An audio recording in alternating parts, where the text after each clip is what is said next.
Маңғыстауда 13 мың оқушы жазда тегін демалатын болды. Осы мақсатта жергілікті қазынадан 300 миллион теңгеге жуық қаражат бөлініп отыр. Жетім және аз қамтылған отбасылардың балалары мен дарынды оқушылар еліміздегі үздік демалыс орындарында тынығып, шетелге сапар шегеді. Ал ағылшын тілін үйренгісі келген балғындар үшін Каспий жағалауында тұңғыш рет жазғы тілдік мектеп ашылды.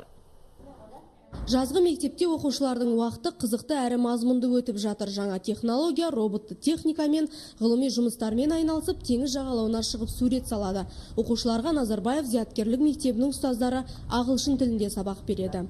Маған бұл жердегі демалыс орны өте қатты ұнайды, себебі келгелі бері бізде түрлі қызықты заттар болды.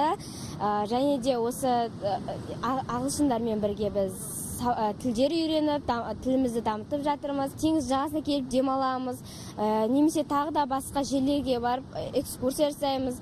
Балалардың тілдік білімін жетілдіру мақсатында құрылған жазғы мектеп Балдәурен сауықтыру лагерінде ашылып отыр. Өңірдің әр қиырынан келген 200 оқушы 10 күн бойы білім алумен қатар теңізге түсіп тынығады.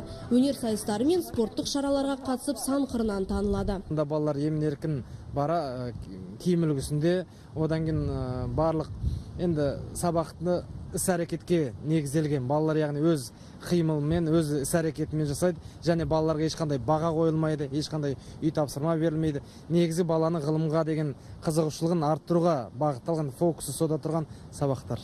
Биыл маңғыстаулық оқушылардың 99%-ға жуығы жазғы сауықтыру және еңбек демалысымен қамтылмақ. 13 мың оқушы еліміздің үздік демалыс орындарында тынықса, 40 балғын демеушілердің көмегімен Италия еліне сапарлап қайтпақ. Олардың қатарында жетім, көпбалалы отбасылардың балалары мен дарынды жеткіншектер бар. 7 қала сыртындағы лагеріміз жұмыс істейді. Онда 1000-ға жуық бала демалады деп есептеп отырмыз. Сонымен қатар кәсіптік лагерлер, спорттық лагерлер жұмыс істейді. Облыс бойынша 39 аула клубтары жұмыс істейді. Ақтау қаласы бойынша еңбек лагерімен 260 баланы қамтимыз деп жоспарлап отырмыз. Осы мақсатқа 7 миллион ақша бөлінген. Қаланы көгалдандыру жұмысымен айналысады. Олардың жұмыс күні 5 сағаттық. Әр бала орта есеппен 22 мың теңгеден айлық алады. Ал өлкенің өткеніне үңіліп, тарихи орындарға сапар шеккісі келген 25 мыңнан астам оқушы үшін туристік саяхаттар мен түрлі жорықтар ұйымдастырылмақ. Мөлдір Мұсаева, Саламат Бекбаев, Маңғыстау облысы 24 KZ.